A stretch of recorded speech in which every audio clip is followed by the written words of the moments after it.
Welcome back to the Following Films podcast. On today's episode, I'm talking with visual effects supervisors Paul Lambert and Mag Sarnowska about their work on Project Hail Mary. The film just hit home video, so you can pick it up right now on 4K, Blu-ray, DVD, or digital. Honestly, it's easily one of the best movies of the year, so if you haven't seen it already, make sure you change that. For those unfamiliar, the movie follows Ryland Grace, a middle school science teacher who wakes up alone on a spaceship with zero memory of who he is or how he got there. As his memory slowly comes back, he realizes he's humanity's last hope to stop an extinction-level threat that's consuming the sun.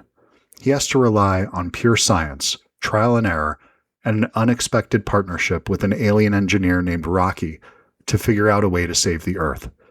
What makes the film work so well, and why talking to Paul and Mag was so great, is how it grounds all this massive visual scale in practical problem solving and a genuinely compelling friendship. Before we get into that conversation, today's episode is sponsored by Universal Pictures and their new release, Disclosure Day.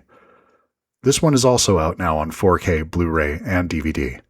The movie drops you right in the fallout of humanity discovering we aren't alone, focusing less on grand-scale sci-fi spectacle and more on the chaotic, paranoid scramble of government cover-ups, media frenzy, and how ordinary people handle the rug being pulled out from under reality. The team over at Universal sent over a copy of Disclosure Day on 4K Blu-ray for me to give away to one of my lucky listeners. So if you want to win it, just send an email over to editor@followingfilms.com. Make sure you include your full mailing address in the email so I actually know where to ship the disc if your name gets pulled. Also, a quick heads up to anyone in Arizona. I'll be at Tucson Comic-Con over Labor Day weekend, running from September 4th through September 6th. I'm hosting 13 different panels across the weekend. So if you're planning on attending, check out the schedule, come hang out, and say hello. If you enjoy what we're doing here, take a quick second to leave us a review on whatever app you're listening on. Subscribe, and send this episode to a friend who loves movies. Now, let's jump into my conversation with Paul and Mag. Project Hail Mary is now available on 4K, Blu-ray, DVD, and digital. Hope you enjoy the show. Thanks.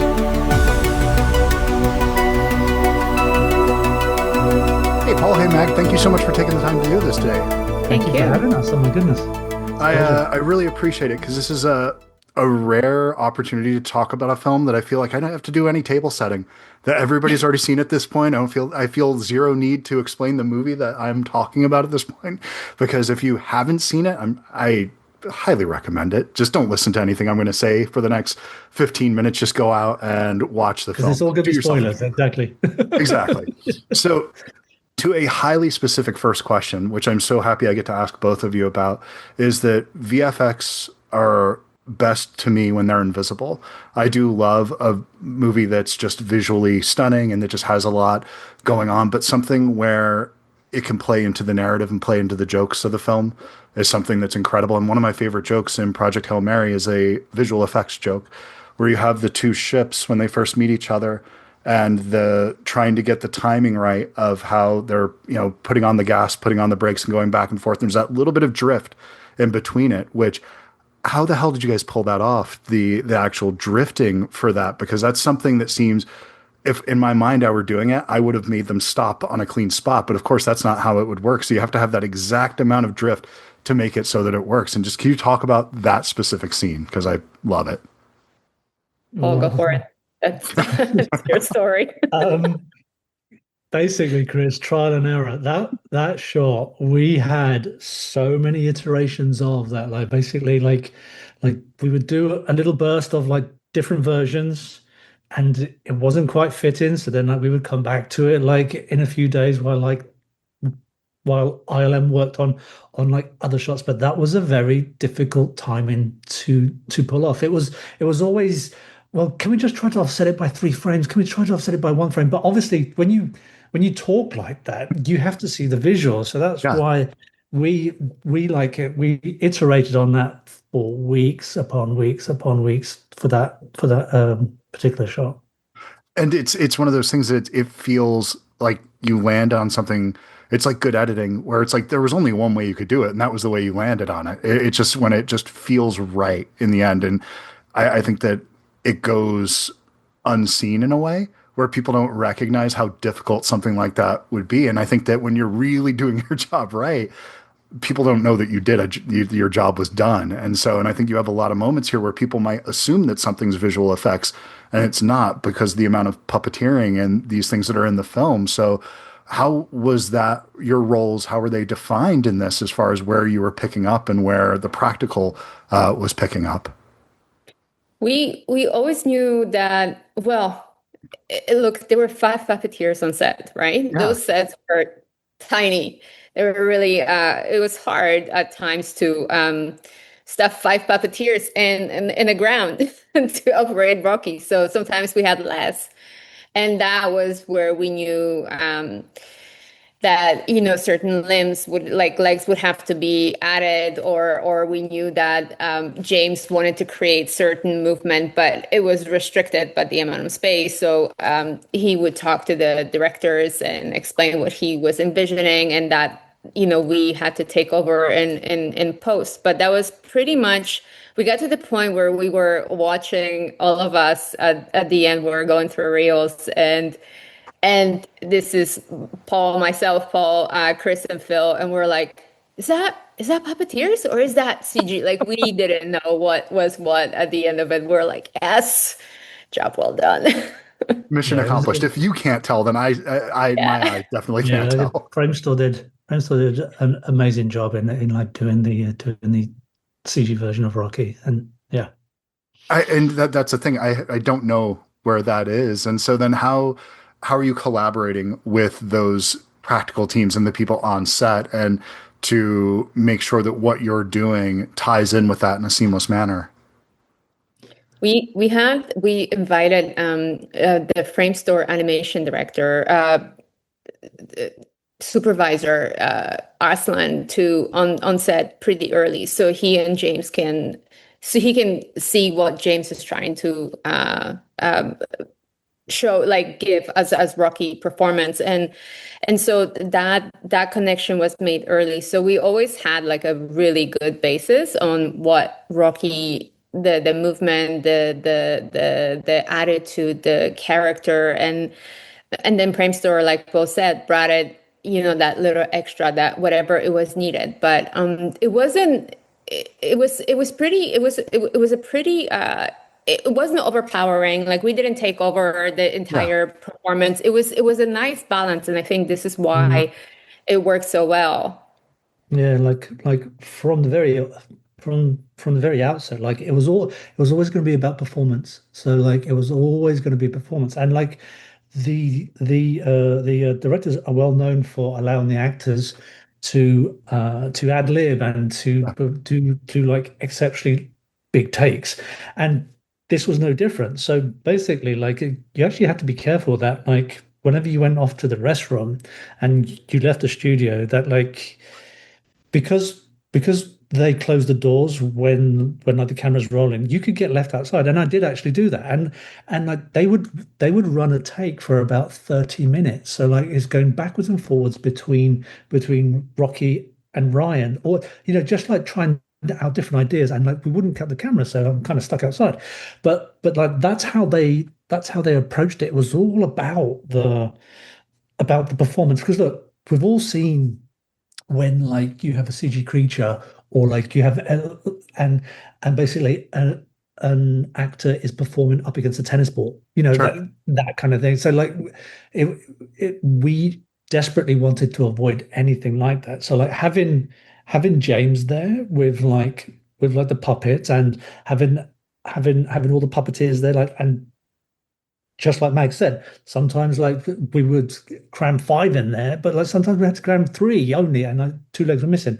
Or like sometimes it was only Rocky's body, but the performance was always there. So that was always the key push. And yes, it meant a lot of visual effects cleanup, but that was the overriding goal, was to try to get the performance so that you believe in it, you know?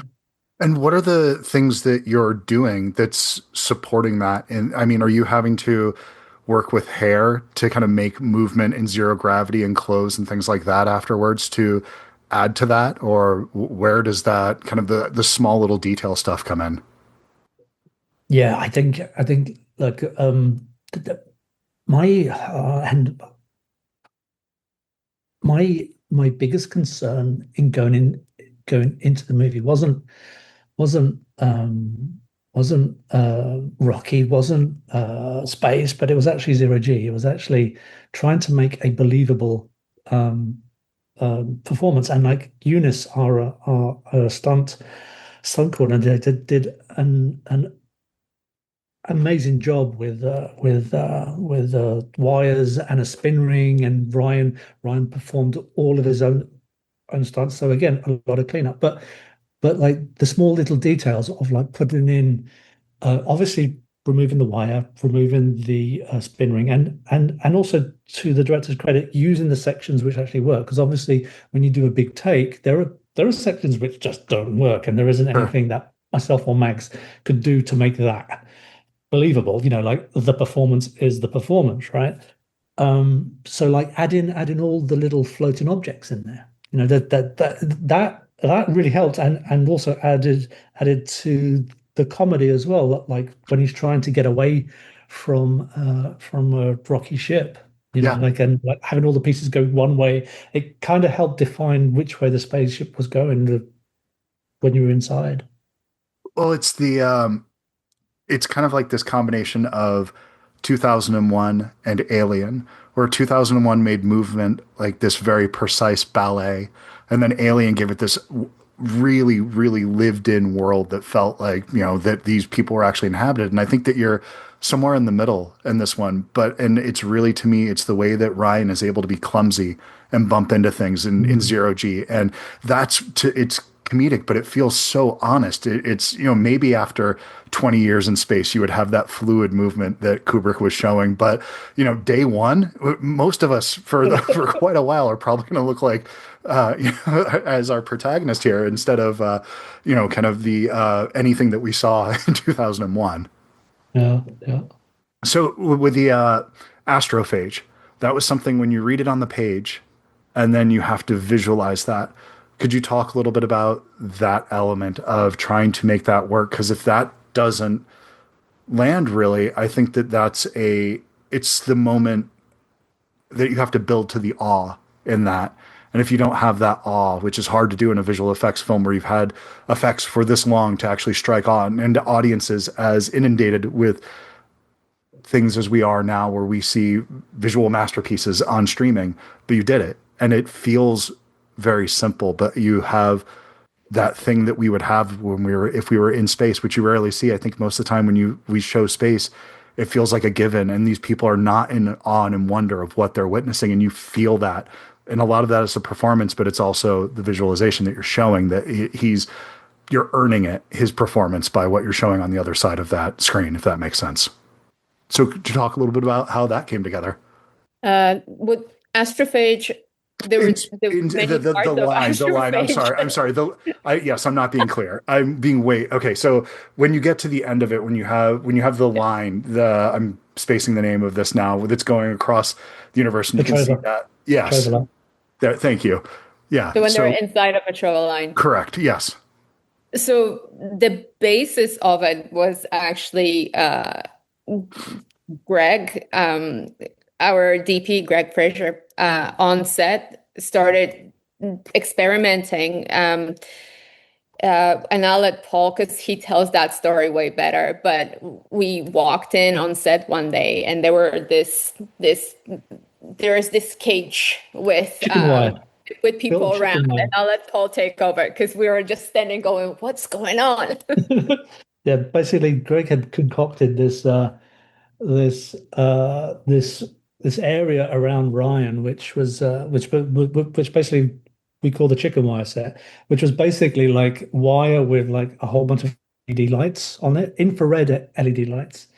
And Greg had also come up with a contraption to put in front of the camera. So like you had this visual of like an assistant pouring some water into this bucket. This bucket had a tube which went down into a container in front of the camera lens, which had glitter and bubbles in it. So it will do all this stuff in front of the camera with modified cameras which shot in infrared light, and which like you then got that like almost pinky kind of feel. So and we had Ryan with his helmet on, so basically we could capture all those reflections in the helmet. So that was the basis. Now obviously we extended that out, is it to make it a bigger space, and then but then also the wider ones were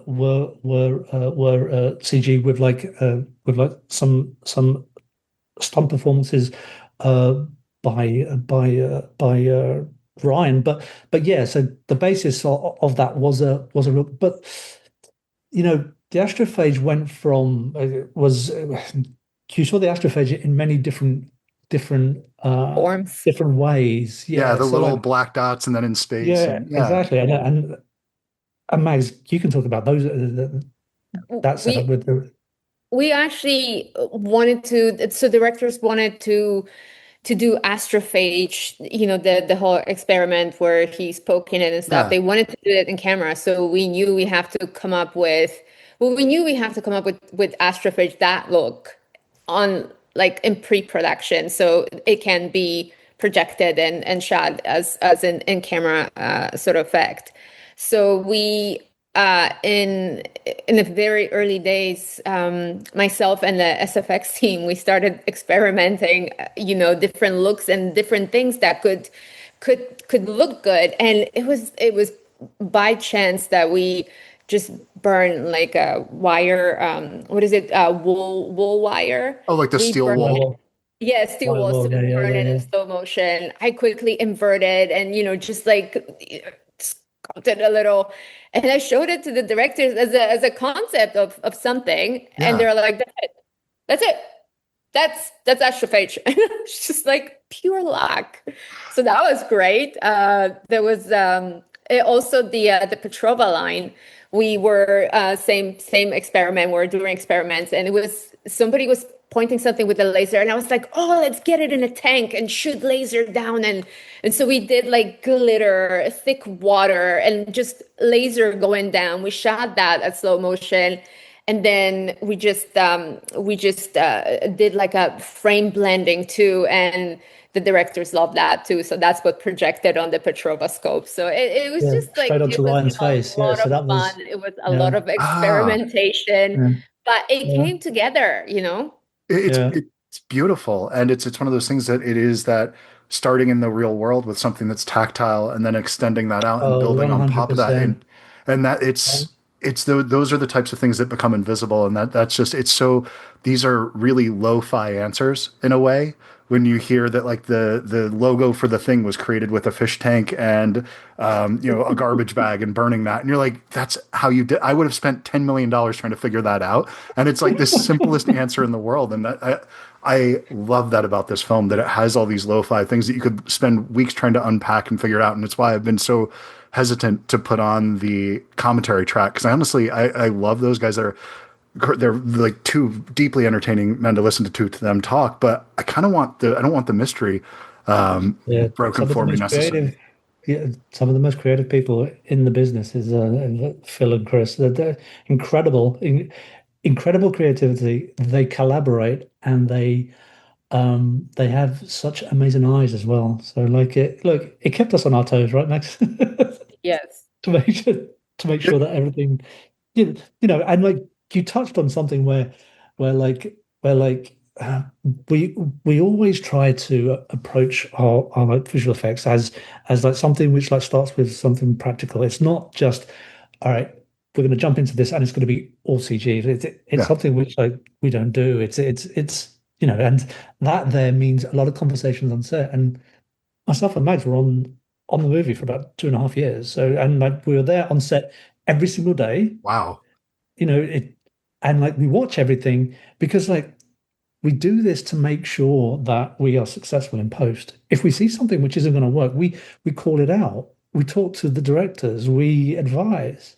But I think that's the beauty of working with Chris and Phil. They obviously Paul has tremendous experience and knowledge. So when we're saying something like that may be harder, that may not look so great, and you know, to fix, they listen and they change it, they alter it, they you know, and they are such a, like Paul said, collaborators. It's, you're never like, they're always open to listen to your idea. So you know, it becomes such a fun set, just throwing stuff out It's a there, and pleasure. we're all You know just what I like, mean? you It's a know, pleasure. building this Yeah. this thing. It's great. Well, I think that comes through in the film, where I know we're at time right now, but just the last compliment that I'll pay you is that you feel not an ounce of cynicism in the film, and you feel the collaboration, you feel the heart that people were putting into this, that they genuinely loved what they were doing. And they keep making these movies that shouldn't work. And I'm just giving up on trying to think that their movies will or will not work, you know, because 21 Jump Street should not work. The Lego movie should not work.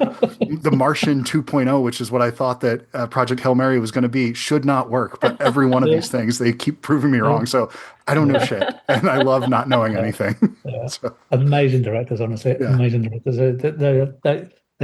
They are so much fun. They they just bring a certain aspect to the movie making. Now, don't get me wrong, it was hard work. Yeah. It was like we shot a lot of footage. We could, I think we shot the amount of footage that we could make 3 different movies. So Well, I for one, I could hang out in this world for another 6 hours. So if you got the footage, I'd be one of the ones that'd be willing to watch the 8-hour cut. So, but I know I'm over time at this point. But thank you both so much for taking the time, and it was a pleasure. And Thank congrats! you. It's a hell of a film. thank you so so much, much. Chris. Thank you. Take care. Bye-bye. Years gone, and what do we have to show? Wasted time that I know, and fear's gone. And where did all of it go? And my pride and my mind follows my pride. So what's wrong with fixing and plastering though? Oh, nothing, not anymore. So sing your victory song, pretend that nothing is wrong, like you don't know. The bandits finally came on, the scars are left to show off. On with the show. Fading songs, let's not repeat the show.